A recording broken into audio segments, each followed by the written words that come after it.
Well, I don't know how I pulled this one off, but today I have an award-winning musician on my show. We're going to welcome somebody and ask him why he decided to go slumming on this episode of the Scho-Zone.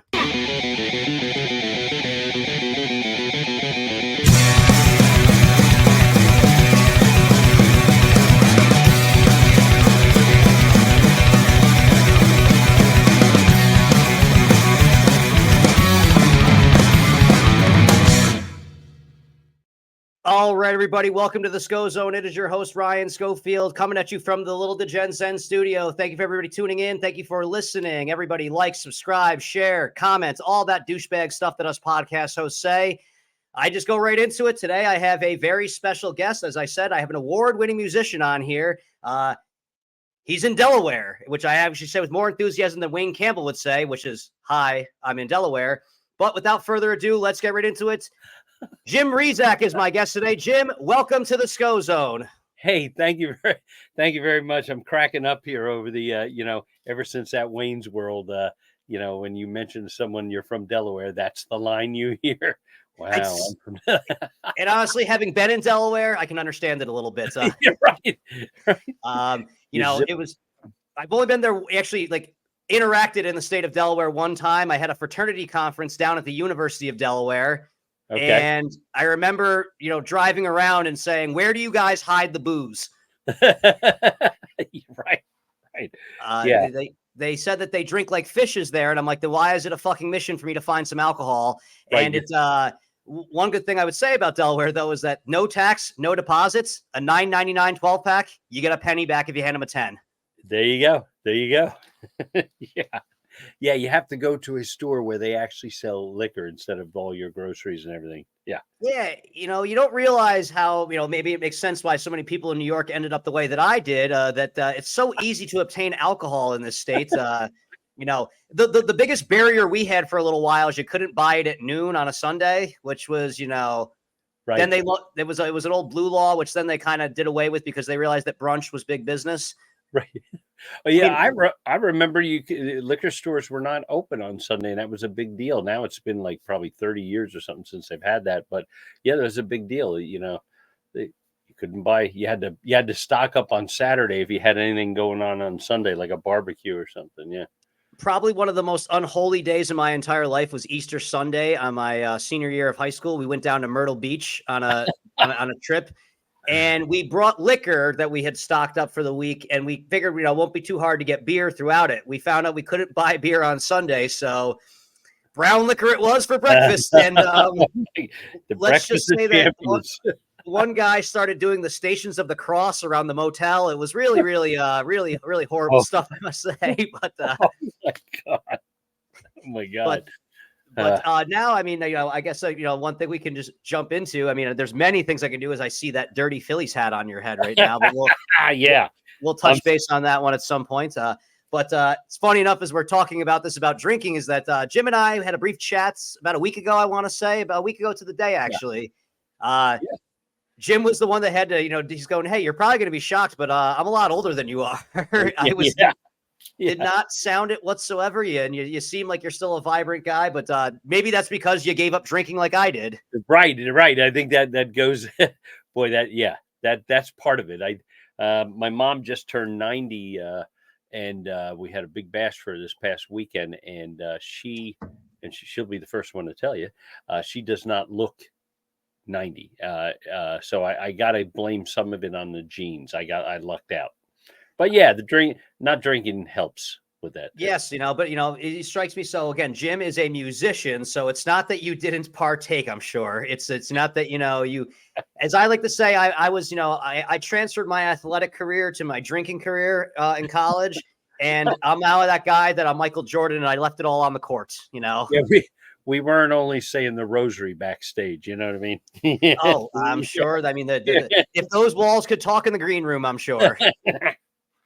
But, the green room, I have a running joke with a guy I used to be in a band with.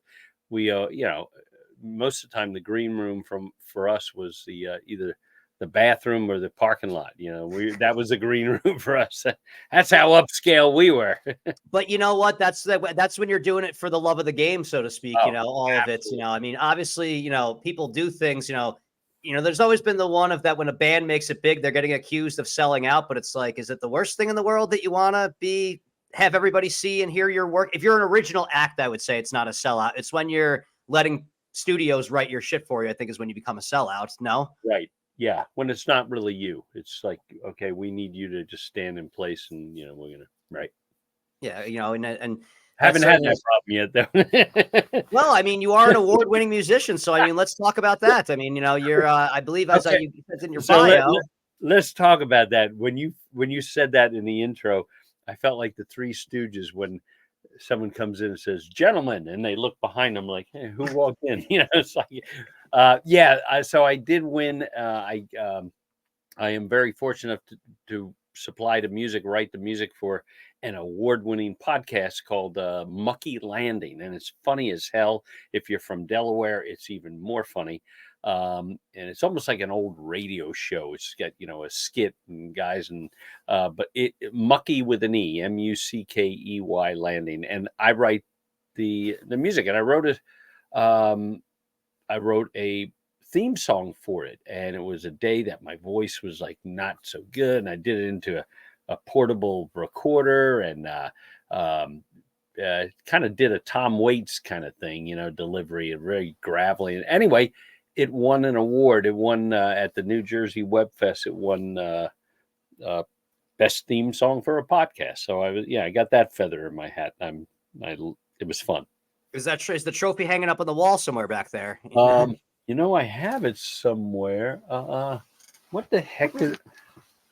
Oh, let me. I gotta show that to you. Yeah, see now. Yeah, let's see it. I mean, you could just be talking a good game. Not that I don't believe you, even though I've only known you for about. I've talked to you for maybe like 30 minutes of my life. But you seem like a straight shooter. But that's just in case any of the listeners and viewers have any doubts on this one. Oh, I think we talked longer than that because I remember thinking, God, we're gonna have no problem at all. It's like, so this is it. Look at that. Okay, all right, there we go. Yeah. I haven't earned a piece of hardware in a very, very long time. So let's do it too. You could hurt someone with that in a riot. That's yeah. It's nice to know that you're armed and dangerous in that studio of yours. Because again, with the Philly fans, the Philly group, they're a rough bunch. Right. Oh my God, they might find out you're conversing with the Cardinals fan and get very, very upset. I like baseball, and I've been a Phillies fan since forever. And you mentioned my age before. I actually was running up and down Broad Street in 1980 when they won, October 14th, I think it was 1980. I was in college and they won, and we piled in at the University of Delaware, piled in my 71 Nova, and up we went. And ever since then, I've been Phillies fan. Well, it always helps when you had, the guy then was Jack Schmidt or Jack Schmitz, Michael Jack Schmitz. Mike Schmitz, Michael Jack Schmitz. Jesus Christ. Wow. For a baseball fan, I just blew that one big time. But yeah. And then, you had your little fill of Pete Rose, which I have some very mixed feelings on Pete Rose. But I think that's a general consensus of the mixed feelings. I'm like, I could easily get in a conversation. Yeah, he should be in the Hall of Fame. But then, he admits himself. He said, "Yeah, I should." They asked him a while ago. They said, "Do you have any regrets?" "Yeah, betting on baseball." He comes out and says it. His regret should be not telling the truth when he had the opportunity to. So as I always go on with is that yes, the man himself. His career, it speaks for itself. Should be in the Hall of Fame. But the fact of the matter is that the cover up is usually worse than the crime in many cases, and I almost take a biblical view of how, it's like almost like a biblical story of that, like an Adam and Eve type thing of that. The one thing you can't do in baseball is what he did. And they were still willing to forgive him as long as he admitted his mistakes, but pride cometh before the fall. And I think that personally, it would be a bigger slap in the face or more hypocritical if you posthumously put him into the Hall of Fame. Yeah. I almost don't want that. Yeah. Because at the end of the day, I don't want to say he'd just be another Hall of Famer, but I don't think that Pete Rose would be discussed as much as he is. And I get it. He's got the most hits of all time, but I always say, okay, who led the league? I as a baseball fan, I think I know who had the most hits in baseball this year, but most people probably don't. We know who had the most home runs. Yeah. We don't know who, I believe Bobby Witt Jr. had the most hits, But, when Whit Merrifield of the Royals was leading the league in hits, no one was going, oh, that Whit Merrifield, like only nerds like myself that follow baseball. And it goes a little deeper with Rose as far as, I'm somebody that has read the Dowd reports. And if you read that, you start seeing a really, really bad character. But then there's some circumstantial things you could tie with Pete Rose. As I always say, wait, so you just hung out at a gym with a bunch of steroid dealers and cokeheads and didn't touch the stuff? Right. Like, there's an expression that, you kind of like the powers of three, I believe, or something where, the three people you hang out with the most, you eventually start becoming. So if you hang out with those people all the time, and you happen to play baseball till you're like 46 years old or whatever, and, and people in Montreal said they corked your bats, and somebody bought a bat that you used and it was corked, and, you just deny. He never had any credibility because of the number of times that he just lied about what was told. I really think that one of the moments that could have changed everything was when they did grant him permission, when they did the all-century team and had him on there, and it was the Jim Gray interview, and Jim Gray gave it up to him. He's like, are you ready to admit it? And he, if he did it right then and there, there would have been that momentary thing, but seeing that, like I always think of with the steroid guys, one guy who always got a pass, who kept playing baseball after he never even really apologized, was Jason Giambi. Yeah, and you said something. The power, the people you hang around. I remember. I'm going to tie this into what we talked about, giving up drinking and stuff. I have some very good friends, musician friend, who are inspirations, not just friends now. And one guy's been clean for like over 20 years. A very good friend of mine, and we were talking once. I said, I'm secure enough in the work I've done that I could be around people. He says, yeah. He said, I get that. He said, but in the group, we really don't recommend, like, if you're an addict or a recovering addict, and your girlfriend is a user, even though that you have the strength, you're eventually going to start using. It's just like it's just like wandering through the bad part of town. You do it once, nothing's probably going to happen. You do it every day, you're just eventually the probability always returns to zero, or becomes one. You can only dodge so many bullets, I guess I would say. And that was kind of something I did early on when I quit drinking, is I was like, I'm gonna face the fear, I guess I would say, where I would still kind of go out and maybe just have a club soda or something. Right. I mean, I still will do that. I'm actually going to meet up with a friend today, later on, but it's like, I do it just like how you should do certain things in moderation, is that I don't every day go to a bar, because it's just because you want to show how strong you are. Right. Yeah, exactly. Yeah. It's kind of where because there's a fine line of people that are going out to have a beer or two and relax and blow off some steam and do that stuff. But once it gets to a certain point, that's when you have to get out of there, kind of deal, where it's like, oh, once people start doing drunk things, I guess, where it's kind of, for me, it's, and you don't even have to worry about, because those people will be upset in the moment. They're going to wake up tomorrow and not remember any of it. Right. Right. Or you're going to tell them what they did, and they're going to be like, oh, really? I'm sorry. I was an asshole. If they don't, then maybe that they weren't really your friend in the first place.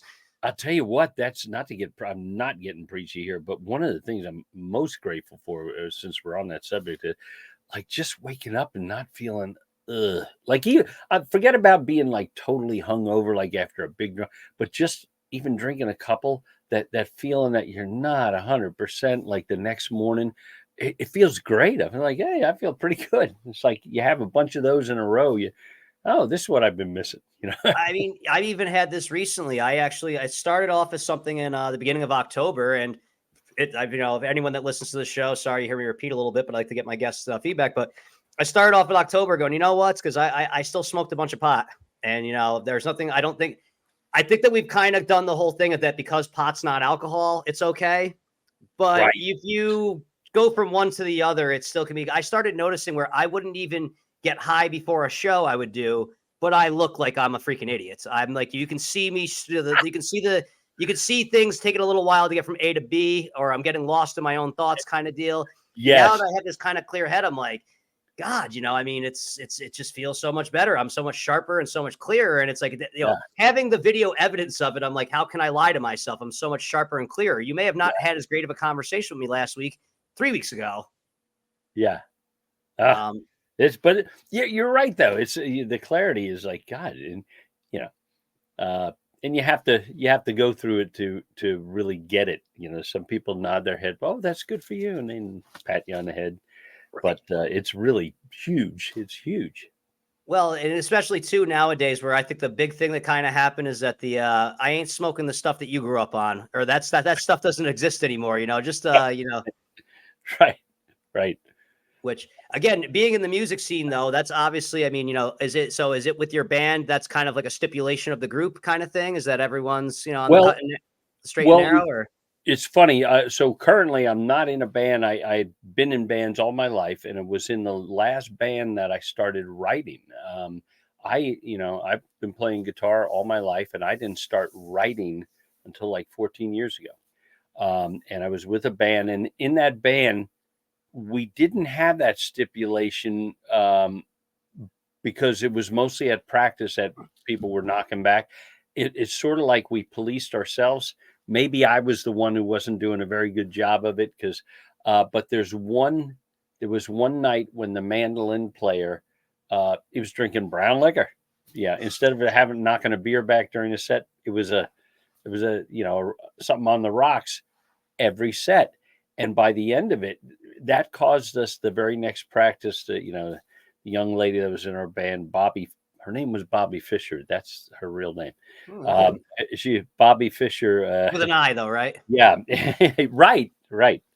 And she said, "Hey, let's have a conversation. I don't want to be judgmental or preachy or anything, but maybe we should." And she actually had the wherewithal to say, "Why don't we just help each other?" And I thought, okay, that's a pretty good rule. So we at that point, yeah, we didn't because it does affect. Yeah, I don't care what anyone says. It doesn't make you a better musician. No. And if it does, then you're not that good. You're right. Right. That's that's always kind of the thing of that I do struggle with this is that people that think, it makes them better at something. I'm like, then that's either that you really do have a real problem or you're just not that good at it in the first place, kind of thing. Right. I kind of found a thing of that. I kind of maybe as I look back at things, I just use it as an excuse. Like I'm kind of was not too much different. And bartenders of mine would tell you this. There was not too much of a difference in me. Really? I might find, well, I would be willing to go 0 to 100 on something a little bit better, a little bit quicker than usual, but I was mostly a happy guy.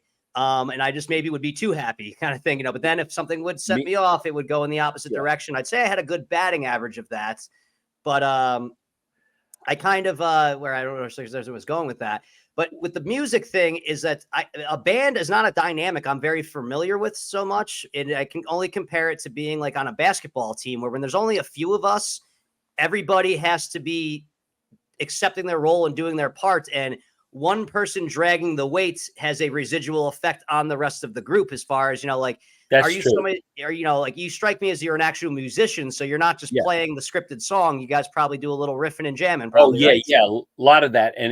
And often, and on the right night, at the end of the song, the bass player turns to the drummer and says, "Man, that was a good groove." And doesn't necessarily mean you were playing really fast. It was just what he meant was we were all slipped into right where we should be. And it didn't happen all the time. But yeah, you're absolutely, that's a good analogy. It's exactly right. If someone is, slipping, the whole band kind of slips. And in my experience, again, I've never, been a part of the band scene, and you can ask me on this one, and hopefully you're not throwing anyone in the bus. But you are a musician too, right? I thumped around on a bass guitar for a little bit when I was a teenager because that's what girls liked. They liked, like the guy that busted out the acoustic guitar at the party. I noticed that he had a lot of girls around him. So, and if it's like, all he had to do was just know a few Dave Matthews songs. And suddenly that guy who could never, ever, ever talk to a female is suddenly, can't talk because he's got his tongue full. I just thought of the Animal House scene on the staircase,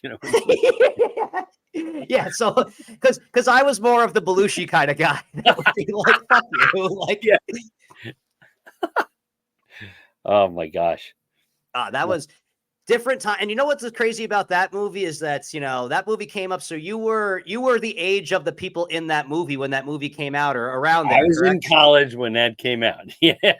So that was kind of like, did you notice a change in everybody's behavior when that movie came out? Because it's like, oh my God, we got a license to do this shit now. Like, Yeah, come to think of it, it did ramp up a little bit. See, things started getting, I mean, we didn't throw kegs through the window or what the. Yeah, oh man, don't get me started on that. There's so many good scenes from that movie. But yeah, you sort of notice it. Like my favorite was the sweatshirt that just said college on it. yeah, You start seeing those pop up. what's messed up though to me as you watch that is that, for somebody watching that movie now, they wouldn't think Belushi was a fat guy. He's Yeah, kind of just a regular sized guy in 2024. right. And we thought, yeah.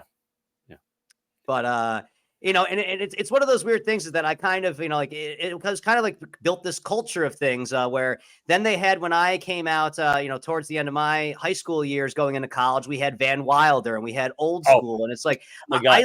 I look back at a lot of the male characters that were kind of like, were like iconic in the 90s and the late Yeah. 80s up and onto it. I'm like, wow, we were really inspired by a lot of scumbags. Like, Right. like Right. anybody my age will tell you that like Dumb and Dumber is an amazing comedy. And I'm like, those are some of the worst people that ever walked the earth. Like, and it's kind of the play on the movie. Like, the one scene in Dumb and Dumber where they're like, who are these sick people when they're talking about who sold a dead bird to a blind kid? It's like, Nice birdie. Nice birdie. Harry, I took care of it. Our pets' heads are falling off. But like, we kind of, like those are things that I laughed at as a kid. And I kind of was like, oh, it's just funny, and it's like, Right. it is when it's not real, like that's the, when he gives to when he gets that old lady in a wheelchair to hold all this stuff, he goes, "Don't go dying on me." not for nothing. This is an actual true story that happened yesterday. Because again, I'm a sales guy. All right. And sometimes I do this thing where I should write out my intros, but I edit myself on the fly. When I just say something, I have to go with it. So yesterday I have a person I sell furniture, and I'll just leave it there. Okay. But which I can sell you furniture where you're at if you ever need anything, by the way. Okay. But anyways, I had a guy with his son. The guy reminded me of Tommy Chong. And he was the way the jokes were cracking, the way he was falling, he's just a regular dude. He worked construction his entire life. So that's kind of like, you tell me that I got a license to say anything, basically. Right. But anyways, without going on anything, there was like an extended warranty type deal or something that we do.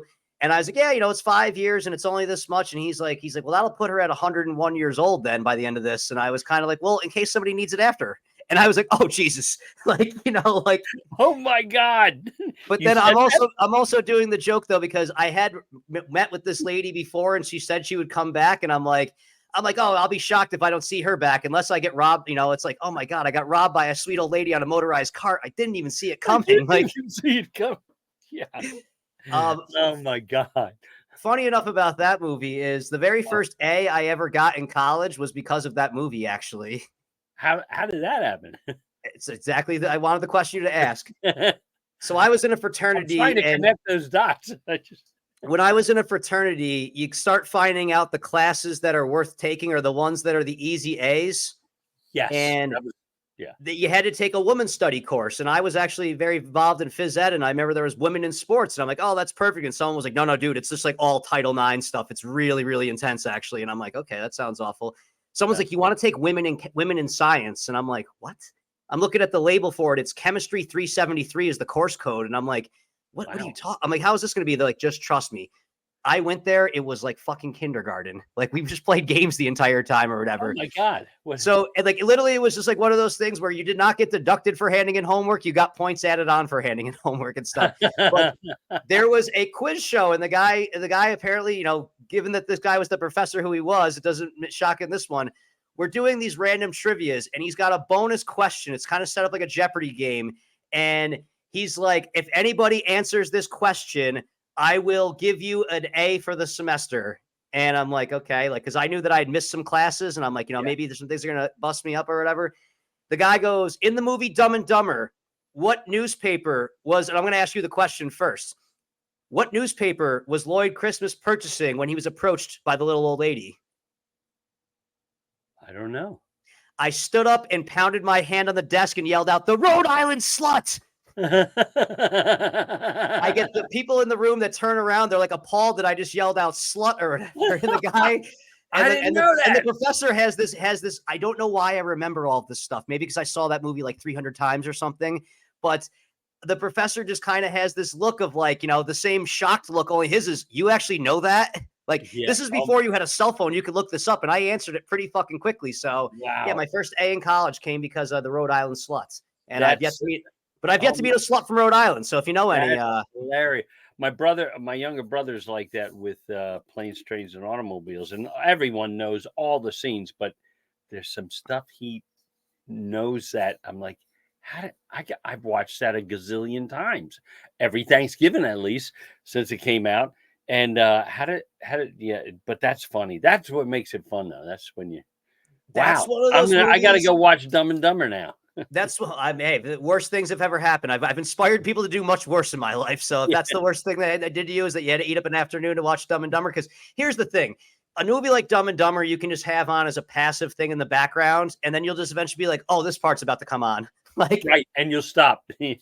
And actually, I can use this to transition into something else in a second. One thing that I use, and I know that you and I shared in common an awful lot, is we're both huge Seinfeld fans. Yes. And Seinfeld, just like where I was going to go with this, is that when when you're watching that movie, and a part's going to come. I kid you not, when I watch Seinfeld, I laugh harder knowing what scene is about to happen than I do when I watch the actual scene. Like the scene where they're all staring out the window at the girl with no clothes on across the way, and Kramer leaves. You're like, oh, we know what's going to happen next. And it takes a while, and he comes in that, I'm out. Which I hate these people who have ruined certain things about Seinfeld. Like there's the meme you'll see about how Jerry's hallway can't possibly exist, but someone really shattered that whole thing for me. They're going, how did Kramer know the lady was naked across the street if he lives across the hall? Right.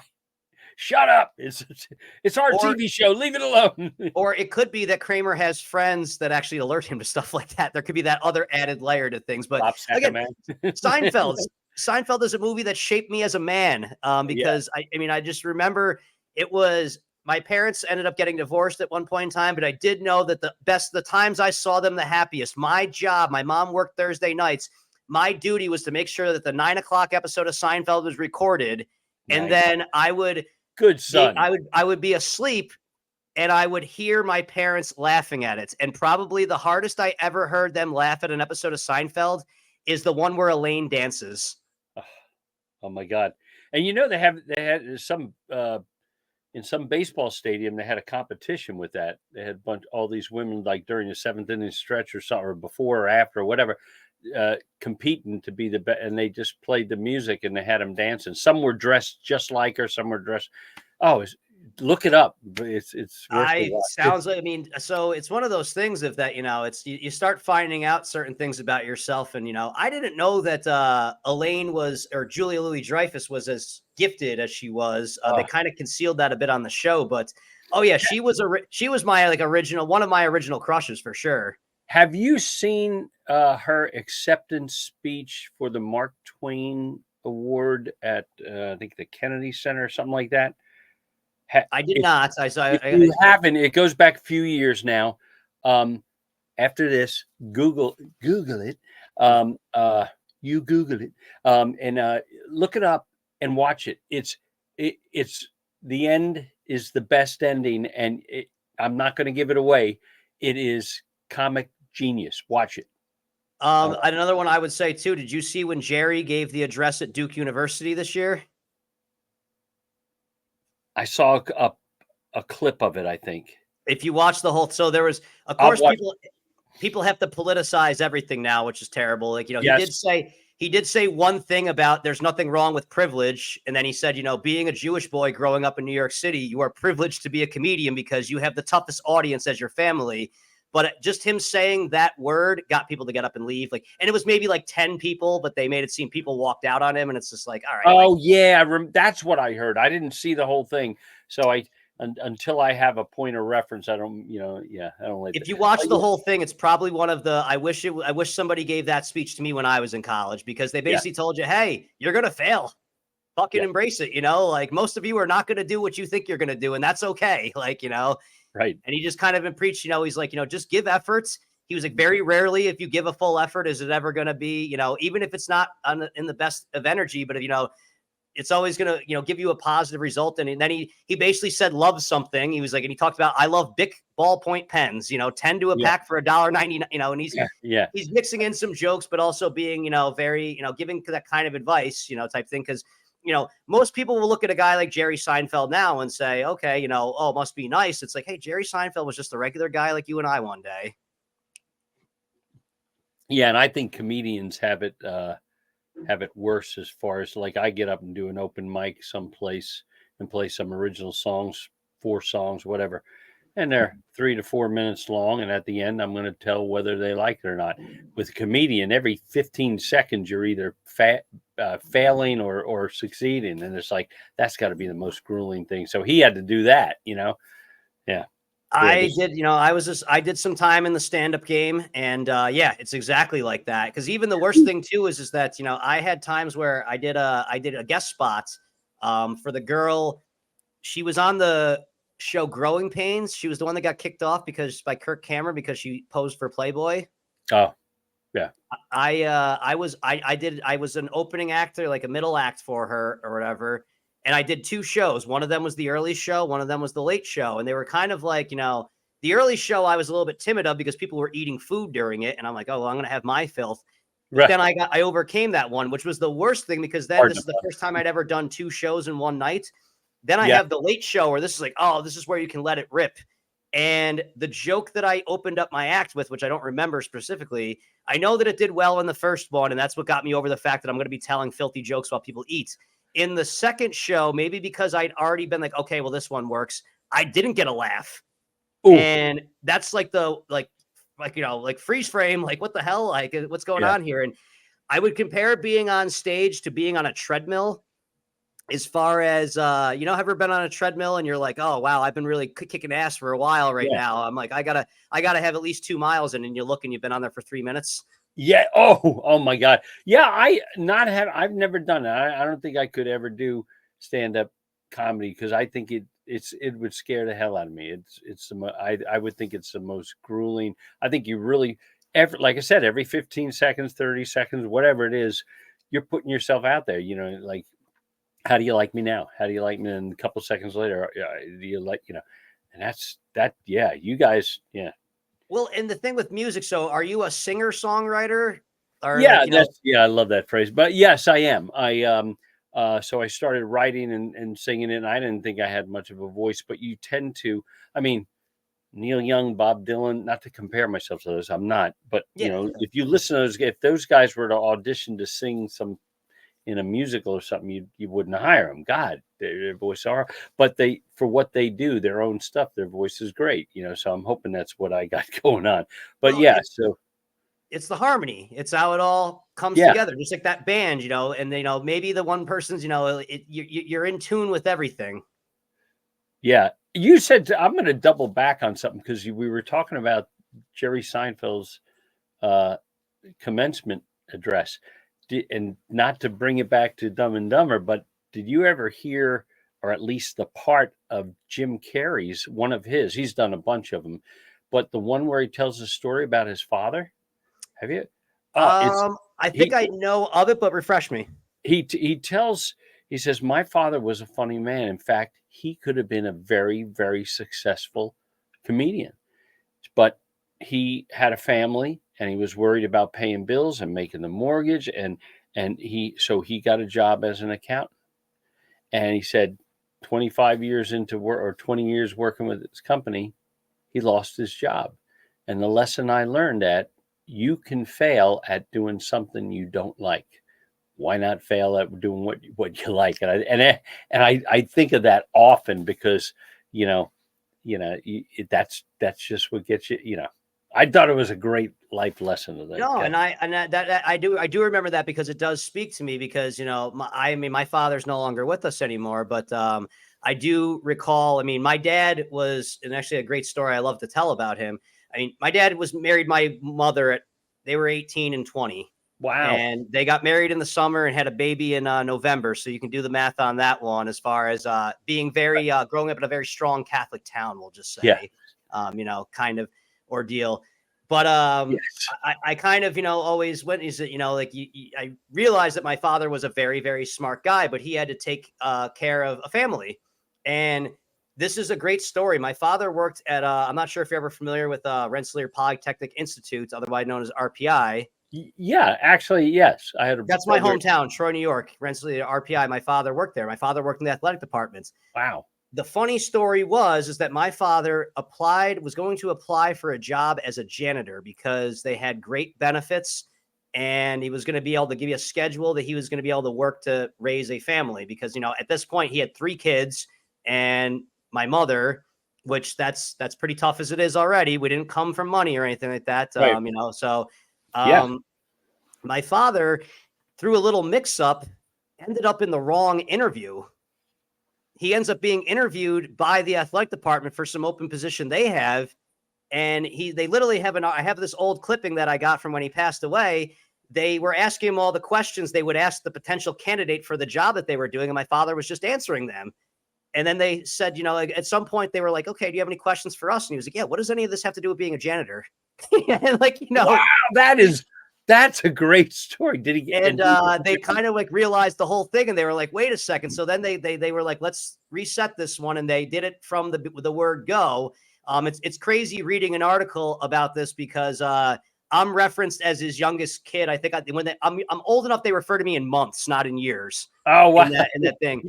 But it was like also this amazing thing is my father said he wanted to take up playing golf, or he said that he just started playing golf and he's fascinated by it. Fast forward, that became the thing that my father was probably, he was allegedly, he self-proclaimed himself. He's like, I'm the best hungover golfer in Rensselaer County, Ryan, because they have the Rensselaer County Amateur where my father would go out and shoot like a fucking 90 the first day and then be like, well, no chance of doing anything in this one. And then stay out all night and then roll up to the tee box and be like, Schofield shot a fucking a 79 today, or whatever like that. And, I actually have, one of the trophies I do have here. My father's very first, it's not going to show with my green screen. I have my father's very first hole-in-one ball. How many? His very first. How many did he? Very first, he didn't hit that until 2013, which means that he was born in 58. So that means he was 55 years old when he got his first hole-in-one. I should have warned you. There's a train. I'm right next to a train. It doesn't surprise me with the Philly hat. That's okay. I have landscaping going on out there, but no. So his first hole-in-one, I love saying this in a playful way. My father was an asshole, but a lovable asshole in the sense. But every time on the par threes at the local at the hometown golf course, he always he just used the same club for every one, and he always would say something like I think it's going in. He would actually say that if off the face of the club it was a high straight shot, or if he was thought he's like, I think that one's going in, and then that one went in the one time or whatever. But then the best part is that he had a second hole-in-one not too long after there. Him and some buddies were on a golf trip down in Florida, and he hit a ball that he completely shanked. Hit off like a landscaping fixture, bounced around, and then all of a sudden kicks onto the green and rolls in. And it's just like, fuck you. Okay. I never have hit a hole-in-one ever. Actually, the closest I ever came to give you an idea about this one, I once sent my dad a picture of, me playing golf where you could see my ball mark was on one side of the cup and the ball was on the other, which means it rolled right past it. Right. And my father used to joke around with me about being a terrible putter. And he was like, did you at least save par? With a little tap in there. But I wonder what's the likelihood of one person hitting more than one hole-in-one in their lifetime? I guess it depends how much they play, how frequently they play, where they, but I think that's amazing that he got 2 in a lifetime. I mean, then you get certain guys, like, you ever had an Arnold Palmer iced tea? Yeah. It's one of those things where you look on the back, and I forget how many career hole-in-one. And that's, by the way, it's a big contention of things is that it's holes in one, not hole-in-ones. that was a big argument when they were making up his obituary, as far as the grammar police. But it's, you only got one shot. You can't have plural of one. Right. It's holes in one. So I'm looking at it right here. Good point, though. An average golfer, the odds of making a hole in one is around 1 in 12,050. A low handicap player, about 1 in 5,000. And a professional golfer, the odds are closer to 1 to 2,500 to 3,000. Wow. Now I'm going to put that for odds of hitting 2 holes in one. Let's see here. I know this is captivating podcast stuff here. Yeah, this is. They don't really. Okay, the odds of hitting 2 holes in one. Oh, in one round of golf is 67 million to 1. Oh. But I'm not going to probably get the right direct answer on that one. But just to give you the idea, well, as a gambler, I know that when you're parlaying something like that, you're going to get a hell of a payout for sure. Yeah. Which means it's not a good bet. Get back to us on that one. But no, so now I see you got the Phillies hat on there, and we chat on that a little bit. And hey, maybe we can make this work out of that. I already know I plan on going down to Philly next May because my birthday is May 25th. And the Cardinals are playing in Philly on the following Wednesday, which I believe is like the 28th or the 29th. And I'll make a point of trying to get some tickets. That'd be cool. I might even get them for you because I might need some protection because how it all came about. I went to 14 different ballparks this summer. Yeah. And I started off with, I have a really, really good friend in St. Louis I visited with. The Cardinals lost 2 out of 3 games to the White Sox, which was, the White Sox were the worst team in the history of baseball. And the St. Louis they had 37 wins, I think, and the Cardinals were responsible, or 39 wins, whatever it was, and the Cardinals were responsible for 2 of them, which is a wonderful feeling when you travel halfway across the country to watch that. So I needed to I felt like I was at a funeral for baseball, so I needed to cleanse the palate, so to speak. And I was looking, and I got back, and I'm like, where's the nearest? Can I make it to a ballpark and back in a day? That was the kind of thing that became the challenge. And I looked, I'm like, where's the nearest game I could go to? And I saw that Philly was playing Toronto, which anytime I'm at a baseball game and I hear the Canadian national anthem, nothing against Canada, but that's for hockey games, okay? Right. Oh, Canada. It's a beautiful song, just not at a baseball game. I go down to Clearwater 4 years in a row to see some spring training. And, of course, they're right. Clearwater's butts right up to Dunedin, where the Blue Jays go to spring training. So I've caught Phillies games at their stadium and at the Blue Jays. But yeah, those people are crazy. Well, speaking of the crazy, so I am somebody that I don't shy away from. I'm always going to at least wear my Cardinals hat. That's just no matter what, I'm going to wear my Cardinals hat.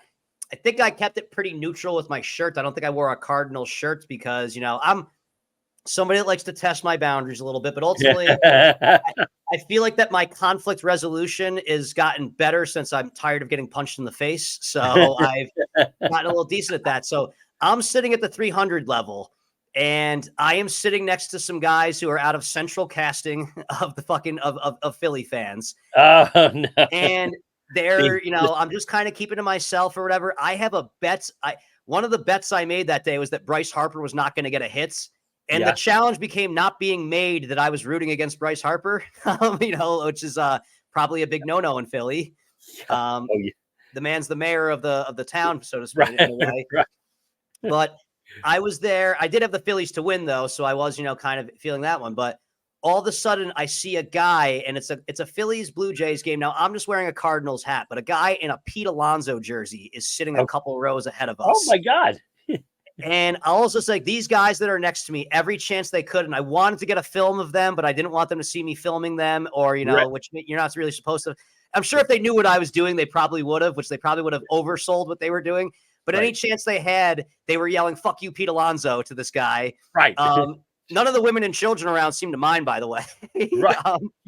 That stuff is off the hook now, and it just goes with the territory. Yeah. But the one point where I broke down the wall, or I became a friend of Philly fan, in the sense is that I'm not somebody, I can keep my mouth shut, but sometimes I'm just like, I gotta test this one out. And I look at my Cardinals hat and I turn to these guys. I'm like, I thought I was an idiot for wearing this hat, but fucking that guy right there, what's his fucking problem? And they're like, oh, yeah, the Cardinals fan gets it, blah, blah. And then they went to start chirping at me about the Cardinals, not knowing I think the Cardinals suck this year. I just was like, listen, I just watched them lose 2 out of 3 games to the White Sox. So you can say whatever you want about them. You're not going to hurt me. I'm probably going to agree.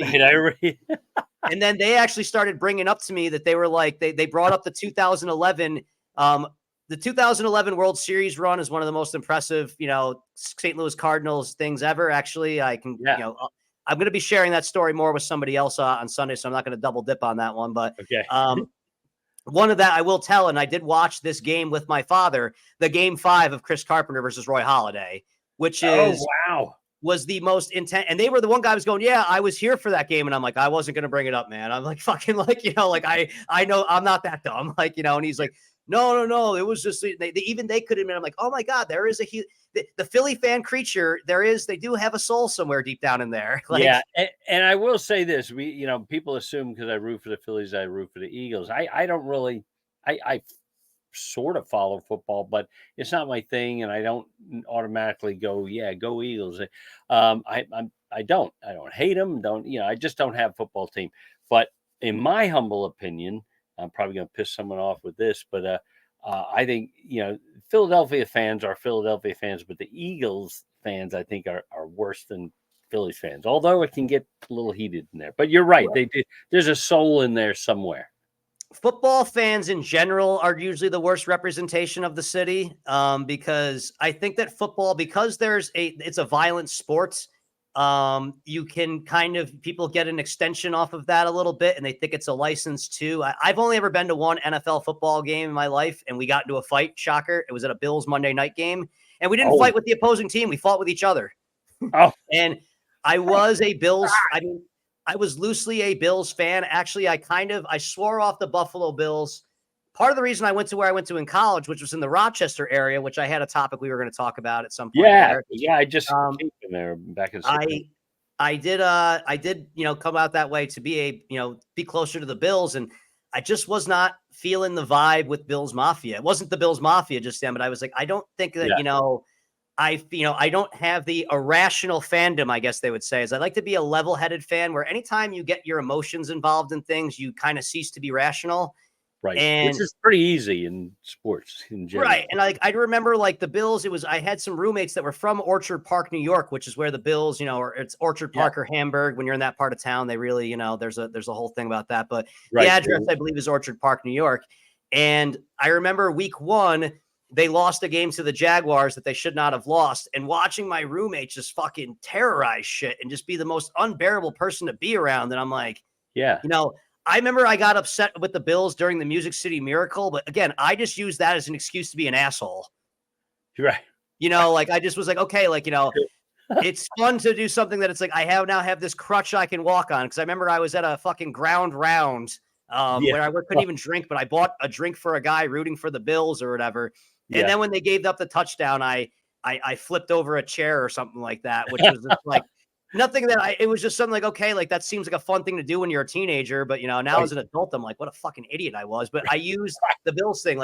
I have used certain things with the St. Louis Cardinals in my past to act like an asshole before. And it's really get out of jail free card. And the thing is that sometimes people will be like, there's nothing funnier when someone's like, oh man, I'm sorry about I had people that probably had more consolation for me when the Cardinals lost the World Series to the Red Sox than when my father died. Wow.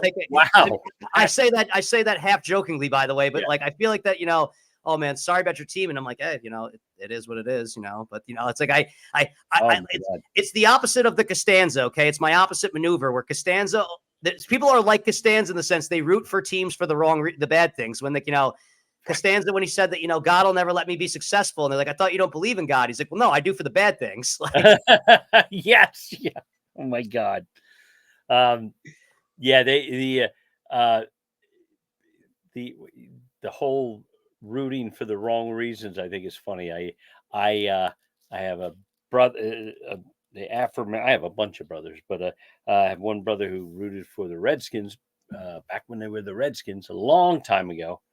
And they had just a string of years where they sucked and they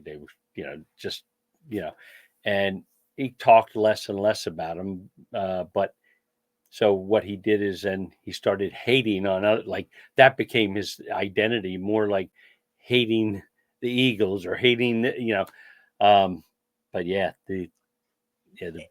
that's too bad about the Bills though. That's So do you root for another team now? No, so I'm a gambler now. I keep my emotions out of things. And the idea, like, the sports landscape is different. It used to be if you had a guy, that was your guy for his entire career kind of thing.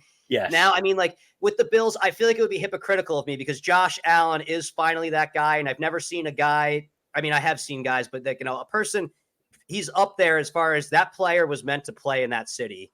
Right. Josh Allen for the Bills. There's a connection there that I feel like, can't be replicated. I would Yeah. feel like an asshole if I would be like, I fucking talk shit about this team and swore down on them for so long. And then now that they're good, I would just jump back on the bandwagon. I do, Right. my support only goes as far as my money, as far as I'm concerned. It's like a Bronx tale, when they tell us about the Yankees, he's like, they don't pay your bills. Well, in some cases they do for me, like right. Yeah. And I separate the athlete from the man. That's the big thing of that. I don't actually. I mean, there's some people that are very hateable, but I leave that separately. Kind of thing. And that's tough to do because that's all the stuff sometimes that hits the news. Well, not all of it, but they really, that's what you see a lot of.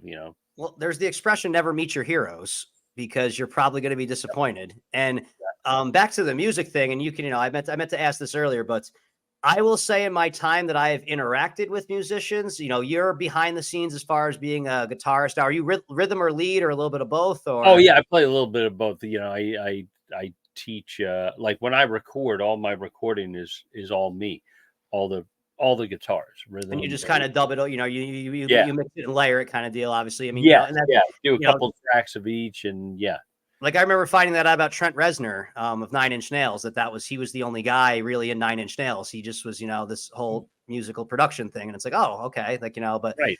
I have found lead singers, especially ones that don't play an instrument, to be some of the most insufferable people to be around. There's all kinds of jokes there, I mean, so I feel like that you don't want to approach that one because you might. No. I think that's it. Yeah, I think and they pop into mind, don't they? Like their music, hate their music, whatever. David Lee Roth. I mean, sheesh. I don't think I'd want to hang out with that guy for more than a couple minutes. I don't know. Maybe it's me. I mean, not for nothing, but I have this thing where I still like the band, but Axl Rose was never somebody I was really fond of, and I kind of argue that usually the worst part of the song is when he starts singing. Like, I'm with you.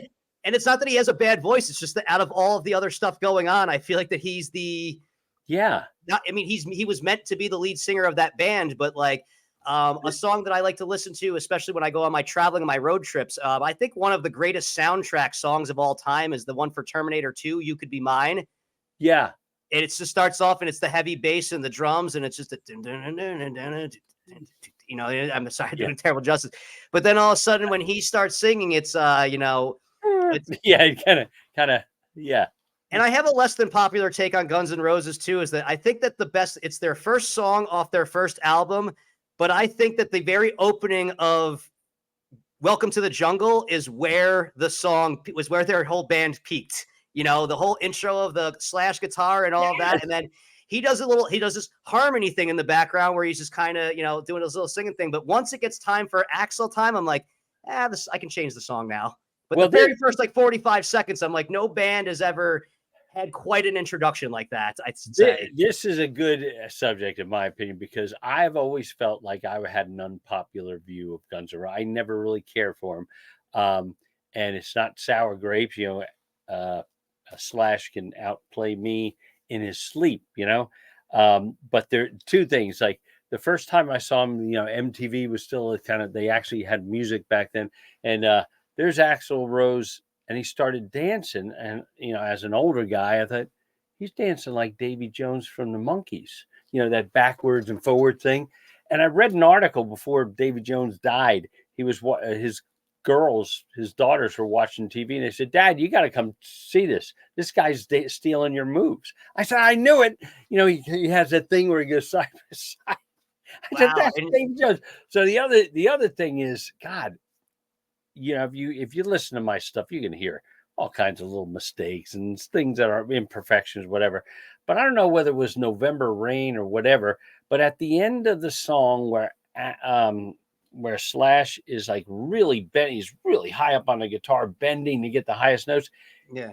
He he doesn't quite hit him. It's like it's too far. He can't bend it, and it's just a little flat. And who am I to critique his playing? But that always bugged me. I can't listen to that song because of the very ending. I was like, oh, he's not quite there. I don't know.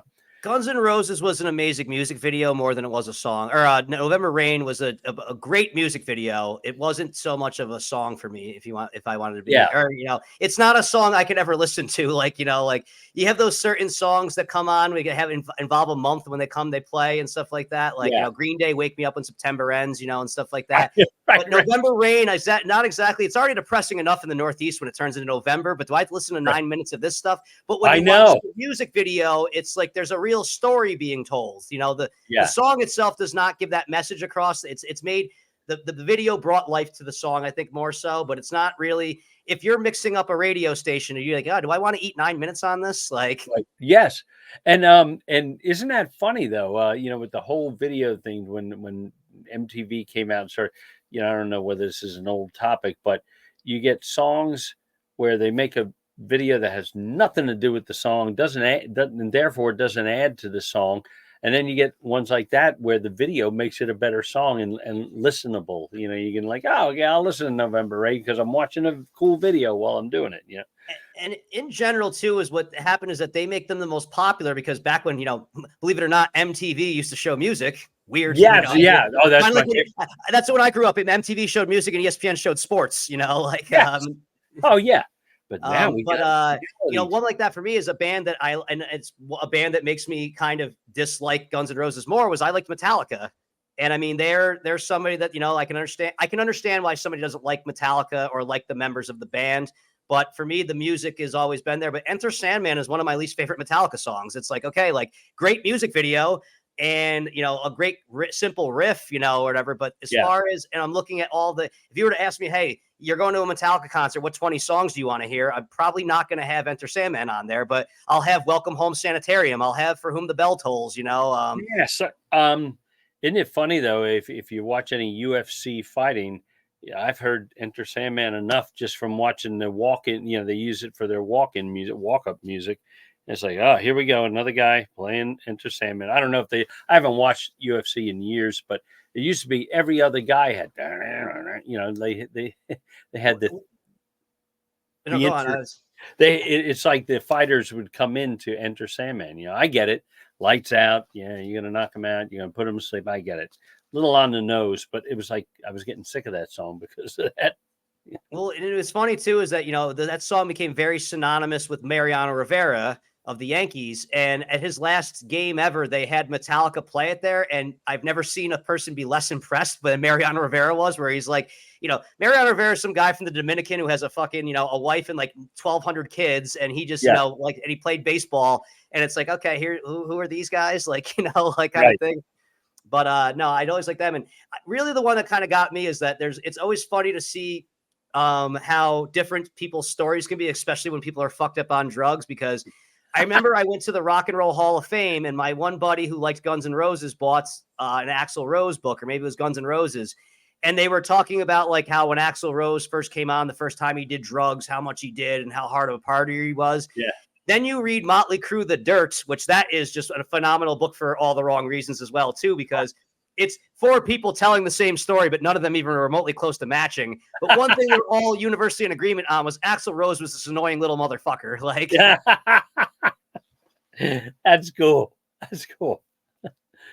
Yeah, but it's weird that because nowadays, like, I mean, I used to like go into concerts, but it's like, I'm not the man, it's all about the music kind of guy. Like, honestly, like, I hate saying this, but if I was at a bar and I saw Jim Rezac there, I like music as a background noise, where it's like I might you're going to pick up on different things sometimes. And even with music I've listened to my entire life, sometimes I'm hearing the guitar, sometimes I'm hearing the words, sometimes I'm hearing the drum, which, I mean, I guess that's a good testament to a good band and a good song if you can recognize different things about them. But like, it's very, very seldom, I think, that, if I didn't go there to see you, that I'm gonna be captivated. But, there is something that will eventually, I might hear a lyric that I'm like, ooh, Right. what's going on here? Or a certain guitar riff, I'm like, oh, wow, that's, And because at this point with music, everything's been done a million, there's only so many combinations of chords and riffs, right, only so many chord progressions, and I agree with you actually. Especially if you're taking a gig at a sports bar, especially a sports bar, realize that your background and let the guys watch the game and play your song, play your Dave Matthews, play whatever, play it. And if one person turns and claps, thank them profusely, but don't, cut the chatter out. Oh, this is a song I wrote when I was driving my girlfriend to the airport. No, that's not the play. Now, there's another type of a gig I do a lot. That's my favorite kind of gig because it's not that people. It's like a songwriter showcase where people in intimate setting, people come, they're facing you, they might have a drink or something like that, but they're here to listen to music. And that's the one where if someone's on their cell phone, you kind of bitch at them like, hey, can you put that away? But people know that that's why they're going there. But you got to have thick skin and realize that, and then there's those other gigs that are like kind of right in between. They're a little bit of each, but yeah, I agree with you because I was in a band once, and I said we need another oh shit song, and they said, what's that? I said, that's that song that you play. There's two guys at the bar. They're friends, and they haven't seen each other for a couple of weeks, and they're like, bah, bah, bah, bah, bah. They're at the bar. They're talking. You're playing your music. They tuned you out, but you play the first chords to an old song that's not been beaten to death, some old obscure Kink song or whatever. You break into Lola. And they go, oh shit, I haven't heard a band play this song in ages, and I said, you put one of those in every now and then, you kind of pull them back into it in a sneaky way without, I don't like, it's funny you say that because I love, by the way, my favorite Kink song is I'm Not Like Everybody Else. I'm a big Kinks fan. And a lot of they're more obscure. I mentioned Lola, probably the most popular thing they've done, but yeah, they've got a lot of cool stuff. But what I was going to say about Lola is I think I ruined that song for everybody is that I lived in a college town for a while and I saw things change as far as what people think is good and what's not. Lola is one of those great songs. I don't think people pay attention to what it's about. We didn't back in 8th grade. We're like, la, la, we're all, la, la, la, la, and if you stop and just broke down one line, walk like a woman, talk like a man, it's like, yeah, wait a minute, what are they saying here? Yeah. But yeah, it's a, and if you've never heard it, then go ahead and listen to it and actually listen to it, not hear it. And you'll figure that one out where I'm like, ooh, I don't think, and I've heard this, it's like, it's one of those songs where there was like a list of songs that were almost, that should be just banned because of certain lyrics in them. And that was not one of them. It's, and I'm like, I always love it that here's where a great song is that, we mentioned Bob Dylan earlier. I always love if I forget the song with, she was married when we first met, soon to be divorced, tangled up in blue, it's like, like that's such a powerful lyric that you just kind of gloss over where it's like, fast forward to a rapper, they're going to say that a little more directly and a little more vulgar. Yeah. And it's like, that's something that, there's certain things. One of my favorite bands all time, if I've always said, if you could say, Ryan, you got the DeLorean, you're going back, you're going to see one particular concert. What's it going to be? My concert would be AC/DC live at Donington. Oh, wow. Just because, the fact of the matter is that they're the feature act of a huge rock festival. I get adrenaline pumping through my veins just thinking about it, is that you've got a big giant pit of like 200,000 people. And then Angus Young comes out, all fucking 4'9" of them, and starts playing the opening licks to Thunderstruck.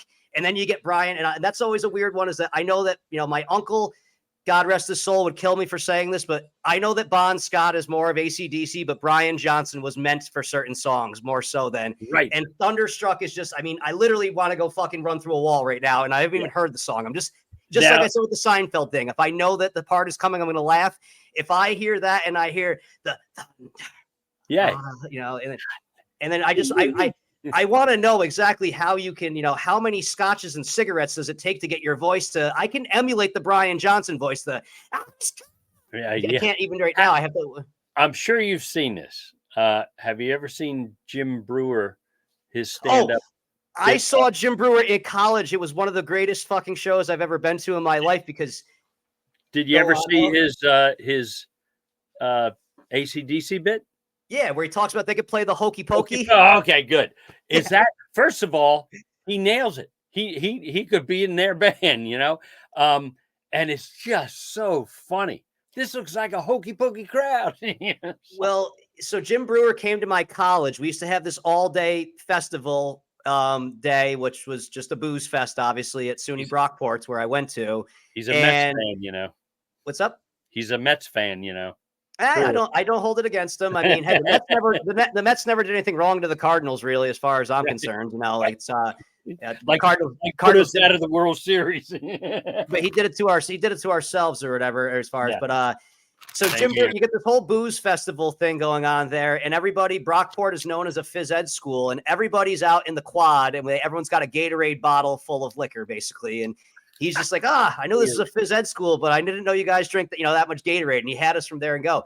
He did that. And then he also brought up Metallica, the same thing. He was like, they could just say, ooh, and or they could say, yeah, ooh. And so the rest of the night, everybody is walking around. And this was during the time of the Dave Chappelle show where everyone would yell, I'm Rick James, bitch. And everyone just now walking the streets is just across the street going, yeah, ooh. Like it was fucking amazing. Jim Brewer was such a treat. My brother went to see him live. He said there's nothing like it. He's just so good.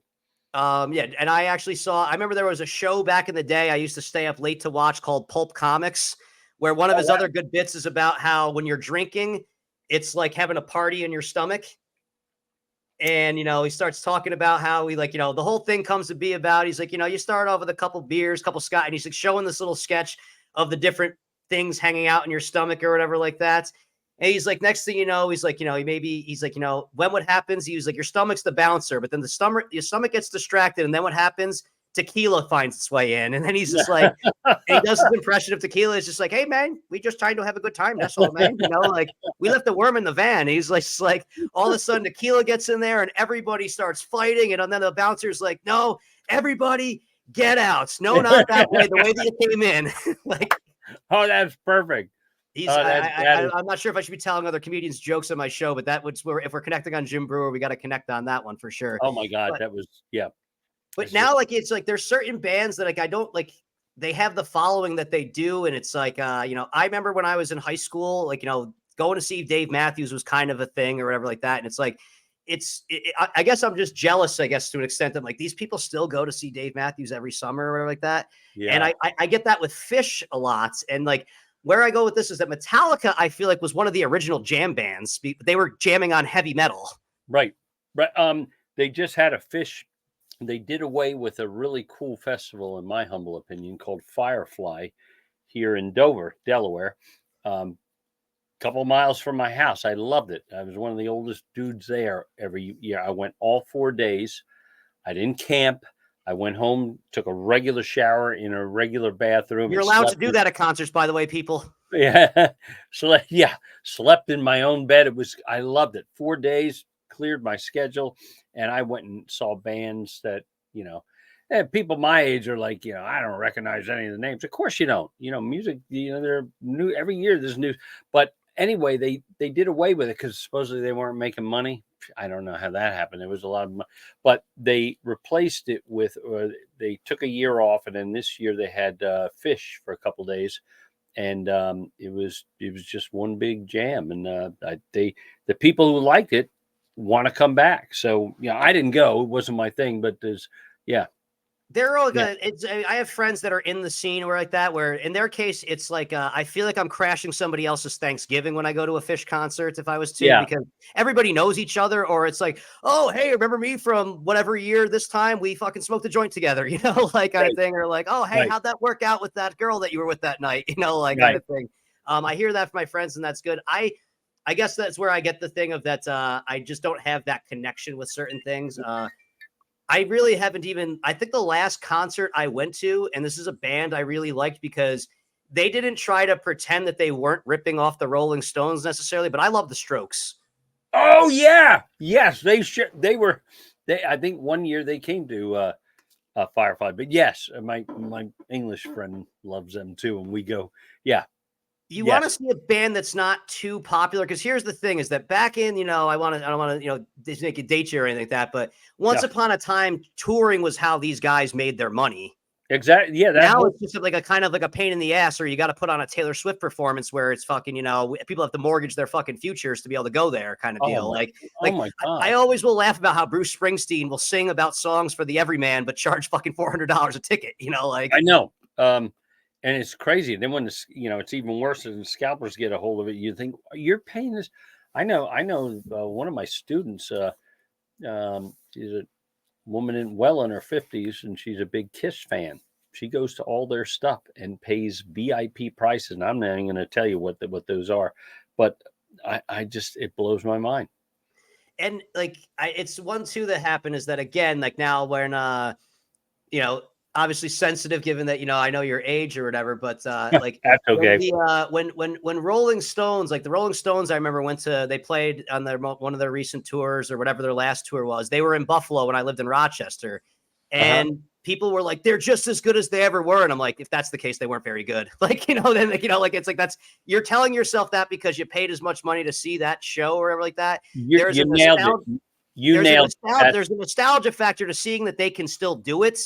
But let's not pretend that freaking, I'm sure that freaking Keith Richards strung out on heroin is better than he, in 40 years ago is much better than he was today. Yeah, you know what? That you in my opinion, you nailed it, because I think you got that invested. You have to say that. You have to go back to all the people who didn't go and tell them what a great investment you made. I'm going to say something that'll probably get me booze, but I read somewhere they were talking about Mick Jagger being the consummate front man, and I have always disagreed. Hey, they're successful. They got great stuff. But him moving around that moves like Jagger, he always looks like he doesn't know what he's doing. He does like, let me try this with my hand, just making shit up, and that's fine, I guess. But let's not call it like the greatest front man. God, there's so many people that are. I mean, a guy that, again, he just wasn't very popular. I think Jim Morrison was an amazing front man. No one could scream like him. I mean, yeah, no, it is. YouTube is the greatest thing ever. One, because it gives me a platform to do stuff like this with guys like Jim, but also you can find some original concert performances from things that you never would have come across before. And I watched some old original Doors shows, and I'm like, wow, they were really, really good. And it's just kind of, he was a weirdo, it's just kind of what it come down to, and same with Prince, but as far as the way that I looked at what happened with music, and this is an expression or a saying I've heard, and you can tell me if you've heard it and tell me if you agree with it, but Led Zeppelin set the template for what every band should be, and then every band made a copy of that, and then a copy of a copy is terrible. I think Robert Plant would probably be in that discussion, of being one of the, best. Yeah. And while we're on that too, is that, I remember one of the things that came out when I was a kid was when they did the 100 greatest songs on VH1, and they had that Stairway to Heaven was number one, or no, Satisfaction was number one, which again is not, it's not a bad song, but forgive me, Rolling Stones songs. I mean, fucking give me Shelter, or something like that. One of their, yeah. Sympathy for the Devil is actually one of my favorite songs of all time, just because, it's just, there's just so much going on, and think about the lyrics kind of thing where, it's just it's a nice history lesson. Right. That that's why Billy Joel Wait and Start the Fire is an amazing song, Right. But when everyone blames the younger generation, you just put that song on. And now I'm at the age where I'm gonna fucking start blaming the younger generation. And it's just like, yeah, no, it was always burning since the world was turning. But some DJ somewhere that was really hard out for cocaine just must have signed some deal with the devil that Stairway to Heaven is going to be heard. The first time you hear, if I ever have a kid, I'm going to say, listen, sometime kid around the age of 10, 11 years old, you're going to hear Stairway to Heaven the first time, and you're going to feel captivated by it, and just savor that moment, because by the time you're my age, you're going to fucking dread every fucking chord of that song. Right. You won't ever want to hear it again. And that's always been one of those where I'm like, it's over that where I said, I like the deep cuts where there's so many better Led Zeppelin songs than that one, but that's considered their, even though it wasn't a radio song, it was the number one most requested song. And it just doesn't, it didn't do it for me. Yeah. And then, when Wayne's World, let's really bring it full circle. When Wayne's Yes. World came out, the scene where he wants to, he picks up the guitar and he wasn't even playing Stairway, but the guy came up to him and said, "Sir," and he He pointed plays to, 2 notes, and then yeah, it might be trending that way. yeah, and he pointed to the sign, he goes, "No stairway denied."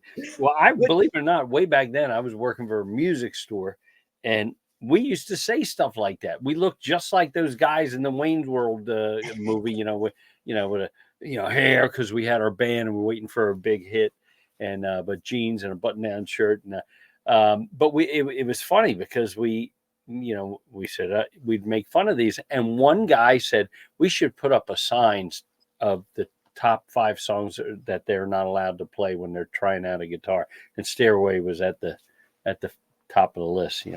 Which as a kid, that was one of those things of that it actually got me wanting to hear the song Stairway to Heaven, because I remember doing the thing of that everybody else, I was the youngest in my family, and that was like a movie that I probably watched way more than I should have at a young age. But Yeah, I laughed at that, and my brother being like, "You don't even know what that song is," and I'm like, I was embarrassed because I didn't. But then, when I heard it, it's like, okay, now I can say this. But it's like, yeah, I could go without hearing that one ever again. It's kind of like back to the acoustic guitar guy. If some kid in high school could play "Crash Into Me" by Dave Matthews, that guy was gonna end up with a female that would never talk to him before and probably won't talk to him after. right.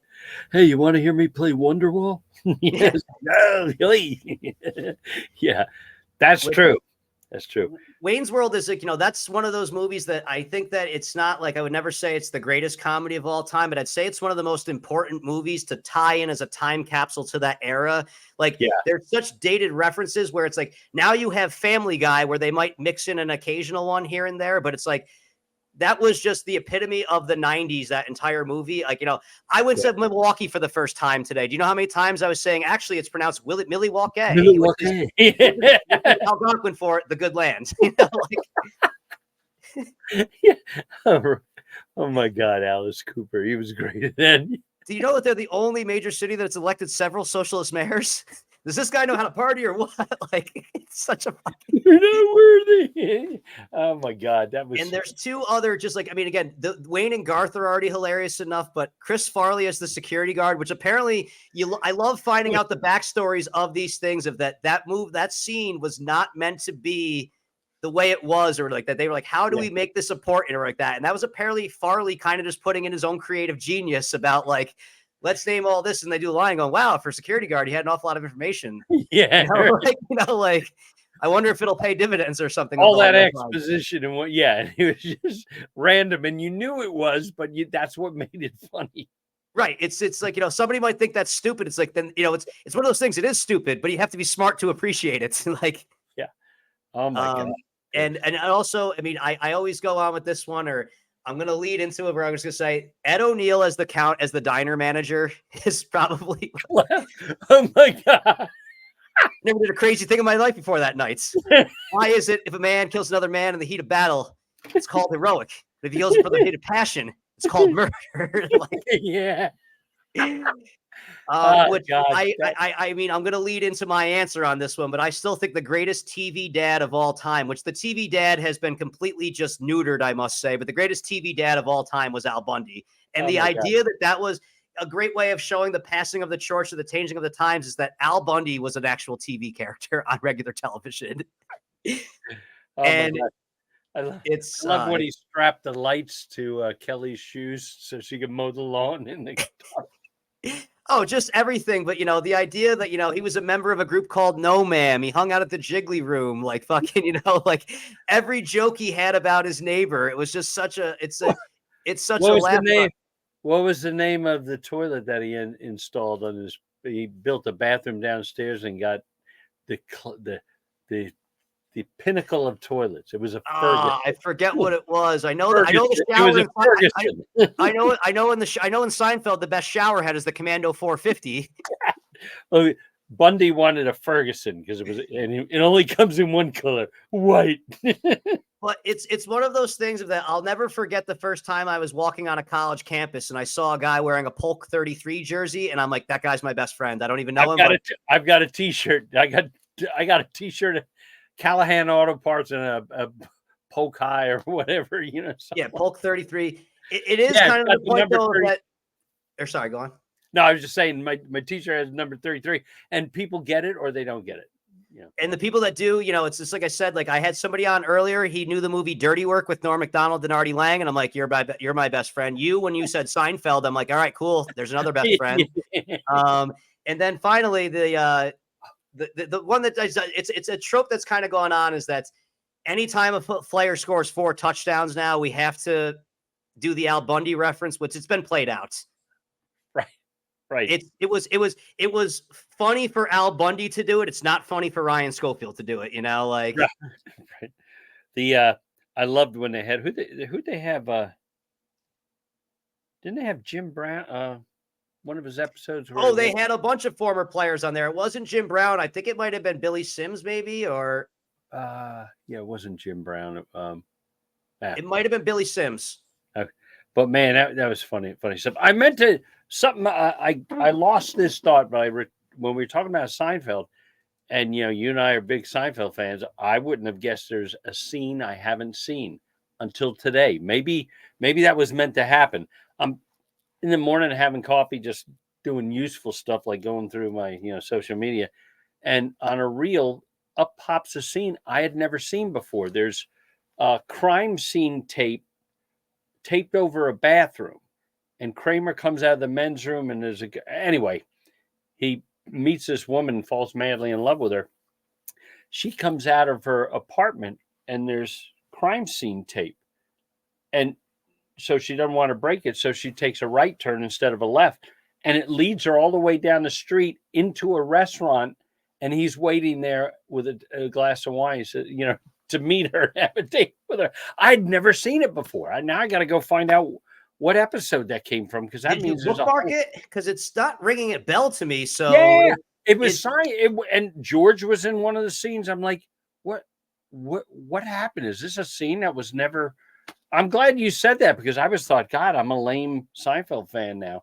No, so this is always a great one with Seinfeld is that you really get into the ones of that. If you start talking about a certain character doing something, one of the best things to kind of figure out is what were the other characters doing in the episode? Because all the episodes, all 4 of them are doing something different.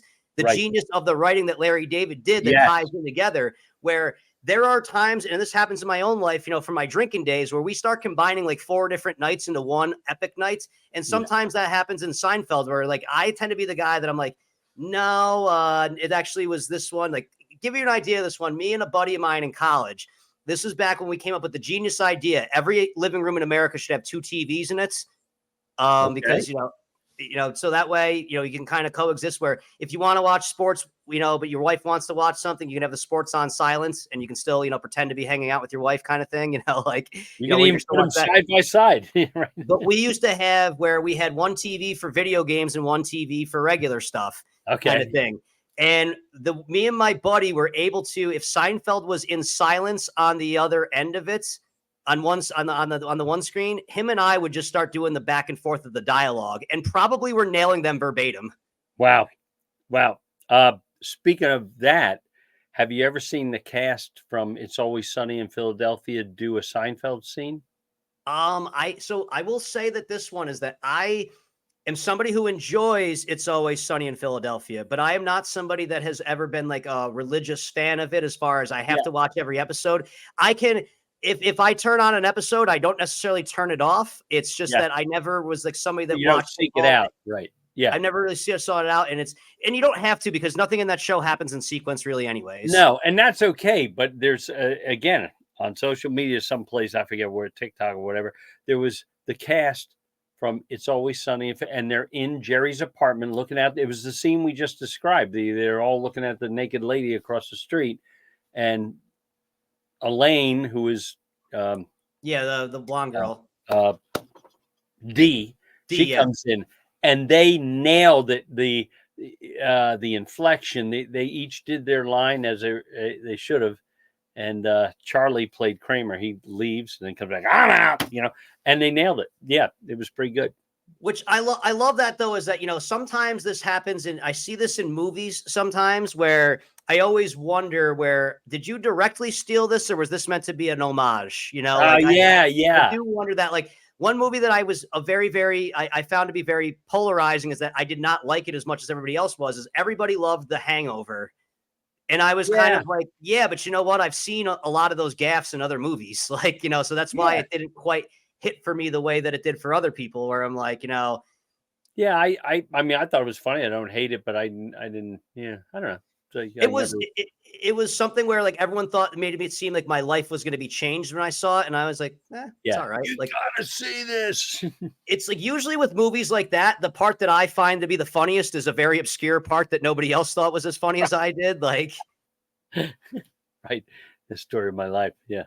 Yeah, no, but that's what makes things interesting. That's how we're able to have a conversation like we did. And you know, I think we touched on most of So Rochester, New York. That's the last one I want to finish with. So Okay, you were in Rochester recently, and you played a gig there.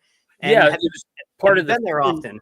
It was part of the Fringe Festival. No, it's the only time I've been there. I have a cousin I haven't seen in decades up there, and she put me up. I took a train up from Delaware, 9.5 hour. I wasn't going to drive all the way up there because I just didn't want to drive, you know.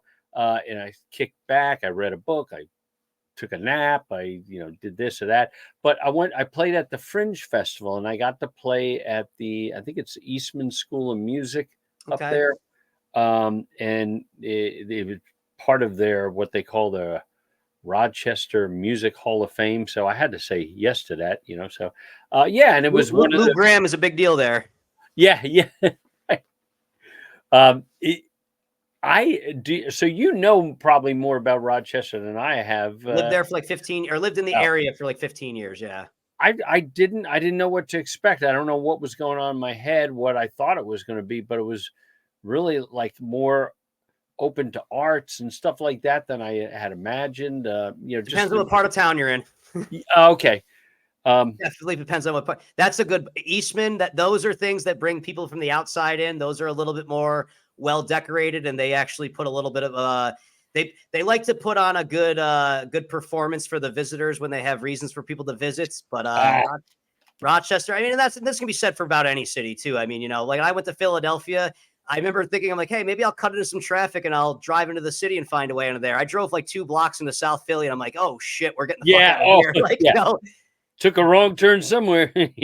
Any turn onto the roads down there was probably a wrong turn. I'm like, when I saw cars on lawns that were bigger than the houses that they were parked in front of, like, yes, yeah. And I kind of was like, Jesus. I'm like, I think like I feel like I need a tetanus shot just fucking driving past some of these people, Well, this has been really cool. I was really kind of excited about this when I recently started working with some management, because I've been trying to. The thing about this, do it yourself society we now live in for the last 20, 30 years or whatever, you end up doing everything yourself, and everything, the research and gigs and what podcasts, you don't even think of, hey, maybe I should be on a podcast, but you hire someone to take that off your plate. And I'd only been working with her like a week or two, and she said, hey, I got a podcast for you. She just sent me the link. Call this guy. Hopefully, yeah. Bianca was her name, and I remember kind of thinking, like, I hate judging a book by its cover, but is it okay if I give her full name? Do you think? Yeah. Go ahead. I'm going with Bianca Fernandez, and I'm like, okay, I'm willing to entertain anything. I'm curious what me and Bianca Fernandez are going to have a conversation about, as far as when I kind of said what I do my show about. And then she was like, yeah, just put me in touch with this guy. And then I was like, once we talked, which I said we were going to talk for like 5 minutes. We talked for almost an hour probably, or whatever. And it's like 42 minutes. Yeah. And it was like, and I'm like, okay, yeah, we don't need to involve her in this anymore. But yeah, if you want to, you can give me a ringing endorsement to her and say, hey, this guy is, he's all right. He's looking for her. And you got a cat. You got a cat chasing you around there. That's Ringo. I'm sorry. No, that's fine. Is that an orange cat? Yes. My ex-girlfriend used to compare me to an orange cat. We're the crazy ones. Okay, well, Ringo has, I named my cats after Beatles and stuff like that. It's not my cat. I've fed him for 4 years. He was totally feral, didn't want anything to do with me, stayed away from me. I had to put the food out and come back in. After 4 years of doing that, 2 years ago, so it's been 6 years now, 2 years ago, it was raining sideways. I let him in. He instinctively used the litter box. We've been fast friends, and he smells. Well, so I always laugh at that. I'm in one of those groups about the neighborhood, which I'm mostly just seeing if people are talking about me at all. Then I don't really care about what else is going on. Well, because somebody said something about a guy in the park walking that was yelling irately, and my buddy was like, "Was this you?" And I'm like, "I hope it wasn't." Like, I might have been listening to a podcast that got a rise out of me when I was going for my little, relaxing walks that I go for sometimes.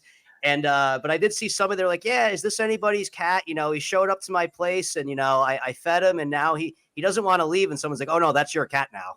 He just chose you. Like, Yeah. like you can't, even if you want to, you can't give him back. He just chose he lives in, you live in his house now.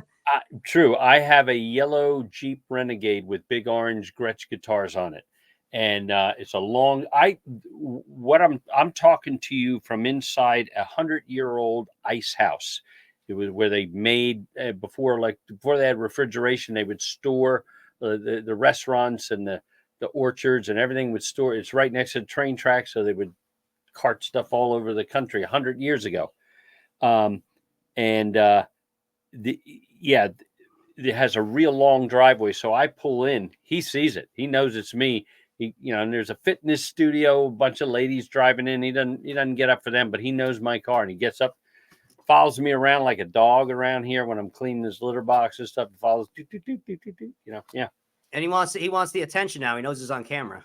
Yeah. Hey, listen. But what I meant to ask you, what I started was obviously what I do is I get off topic very easily, and it's never, there's really no topics to my show. It's a free flowing conversation, but I like you it. went to Rochester and did not eat a garbage plate. I understand. No. And you were going to tell me what that is. So it's one of those things that when I first told everybody I was going out there, everyone just said garbage plates, garbage plates, garbage plates. And I'm like, what the fuck is this thing? Yeah. And they're actually Jim Gaffigan, the comedian, made him very popular recently when he did a show there. I mean, when I say recently, God, it's like 5 years ago now almost. Yeah. But a garbage plate it's not a sober man's game. I'll just leave it at that. So you probably, and it's not a young man or it's not an old man's game either. It's a young man's game. It's not even for people my age anymore, and I'm 39.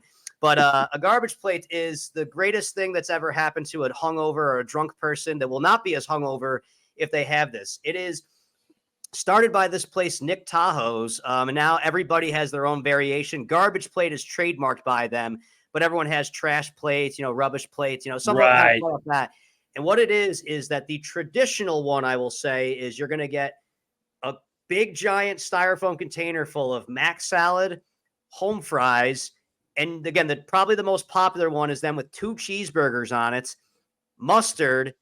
I don't do onions, but onions are the customary, and then meat hot sauce.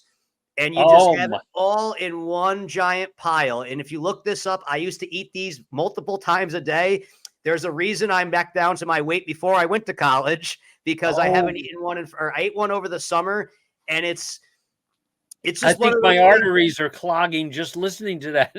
It's one of those things of that you like when you're sitting there, it's like, if, especially, during times of my life when I was struggling by, it's like, all right, I got $10. Well, a garbage plate's enough food to last me a day. Like, right. Oh my God.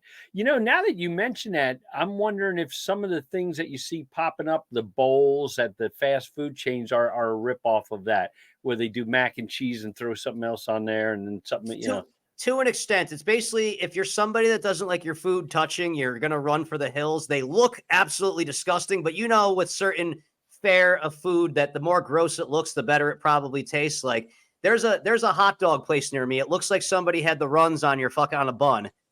Absolutely delicious. Absolutely amazing. I would, if you were to come to Troy, New York, my hometown, I'd be like, I got to take you to fucking Famous Lunch real quickly. Okay. I would try it. Yeah. That stuff doesn't, I don't know if that's the garbage plate, but I got to try that next time I'm up there. You got to plan. Yeah. You want to have a game plan as far as you want to kind of plan your week around it. As far as it's like, you kind of like having a real deal cheesesteak. It's kind of like you don't just kind of go casually, I'm going to have a cheesesteak for lunch and go about my day. It's like, no, we need to make sure that all appointments are cleared out. So we got to make sure that we got to make sure I didn't, I ate properly the days before and I have plans to eat properly after. If you do it as a one-off, it's okay now. But again, I used to eat them by the ton almost, but yeah, no, that's Rochester's big thing is the garbage plates. And, it's that whole area is neat. On the way back, it was 9/11. I'm riding back. It was a Wednesday, beautiful day. I'm looking at the Hudson River, sitting in the train. and somewhere near Poughkeepsie, Beacon, or whatever, there was an old castle across. You know where this is? It's called Bannerman Castle. It's all dilapidated. Some Scottish guy in 1889 built it in like, like in honor of some of the castles from back home. And it stored military ammunitions or something. But anyway, it's all dilapidated. And just for a goof, I went to GPS, found out what it was, found out they had a website, found out they hired musicians. And next September, I'm going up there to play this old half dilapidated castle. But so all this information about food is going to come in handy because I intend to stay up there a little longer and try some of this stuff out. I'm a little bit north of there, but I mean, hey, if you make your way to the Albany region, I'm sure you could find some place to, to spread your craft, or, they'll always, if I can even assist in that for you, I'd be happy to, because I might look you up. Yeah. Absolutely. Well, hey, Jim, this was as good as I thought it was going to be. Again, I always tell people we aim for 45 to an hour. We did double that because, we'll have to I'll have to mark down closer to, maybe we'll meet up in Philadelphia. So I got some protection at the Cardinals and the Phillies game in late May next year. Please do. I'll wear my Brandon Marsh shirt or my Shane Victorino jersey or whatever. And Shane Victorino is one of my favorite obscure ball players of all time. The Flying Hawaiian, I believe he wore number 10, which is a number that I always like to play. Actually, it's number 8. Number 8. Okay. Maybe I got his jersey hanging up here. But Victorino, I just remember watching him where it's like he was not necessarily the most talented player, but man, did that fucking guy give every fucking ounce of effort that he possibly could. And my father always had the whole thing about, does a guy have it? And it is that thing you just can't define or whatever like that. But Shane Victorino had it. And I remember he actually hit a really, really big grand slam for the fucking Dirty Red Sox. But that's for another day. Right. Yeah, the Red Sox have put him into the series or the playoffs or whatever. But Jim, I'm going to probably tell you that this episode, because I have somebody that's going to be, I'm doing a football related show a little bit later, I believe, where I'm probably going to put that one on Friday. I don't know if I'll put that one up tomorrow. I'm not sure when I'll put this one up because I tried it. This might be in the can for a little bit, but I'll keep you updated on that. But no problem. We will have a record of this one. What is your World Series prediction? Wow. I think that the Dodgers are going to take it. I got the Dodgers in 6 myself, and which is that sounds about right. Because the Yankees are no slouch, The Yankees are no slouch, but here's where I go on about this. I live around Yankee fans, which is, one thing that I actually can say I don't mind about the Mets is I don't mind when the Mets are good, because then I don't hear as much from Yankee fans. And I do have this, my expression is that baseball is better when the Mets think they're good enough to win. It just is and I kind of, this was a likable Mets team, because this was not a team that was built up to be a winner. They just kind of, between the grimace and the Hawk Tua girl shit, all that stuff, right. All of these weird things. And that, they were really just trying to clear money off the books this year, they traded all the big, they realized they made some bad signings that didn't work out and immediately abandoned ship, which is so unlike the Mets. Usually the Mets will just ride those guys into the ground and hate them for the rest of their lives. Yeah. But, they became a likable group to me this year. So I didn't mind that as much, but I just looked at the Yankees. Their fans really, really did not have a lot of good things to say about their team all year. And then they beat the Royals and the Guardians, and now suddenly they're the best team in baseball again. It's, and this is the whole thing. If I already know of that, I'm waiting for it to happen. I've got relatives like that. The Dodgers will win, and the Yankees will still say 27 rings. Yes. Yeah. Even though most people were only alive for like fucking 6 of them or 5 of them or whatever like that. Right. But the reason I plan on being alive as long as I possibly can, the reason I'll take care of myself is that I want to be alive to see one team. And unfortunately, my favorite team, the St. Louis Cardinals, is in second place. If anybody could ever pass the Yankees as far as most World Series titles, I will die a happy man. Yeah. Hopefully I will anyways, but that will guarantee it for sure. Jim, it has been an absolute pleasure having you on the Scho-Zone. We'll talk soon. Okay, bud? Thanks, man. Thank you. My pleasure. That was an amazing conversation with an amazing individual right there. Jim Rezac, he's a musician from Delaware. I've got his stuff on here. It's actually scrolling right now. You can find him on Facebook at Jim Rezac Music. He's got an Instagram, Jim Rezac Music, jim.rezac.music, and his website, jimrezac.com. So somebody find a where in the Albany area to book him so we can actually hang out before the ball game.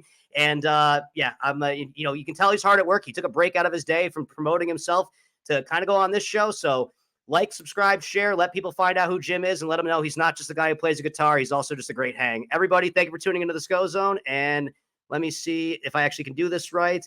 Yep. Oh, I actually can do this right now. Let's go.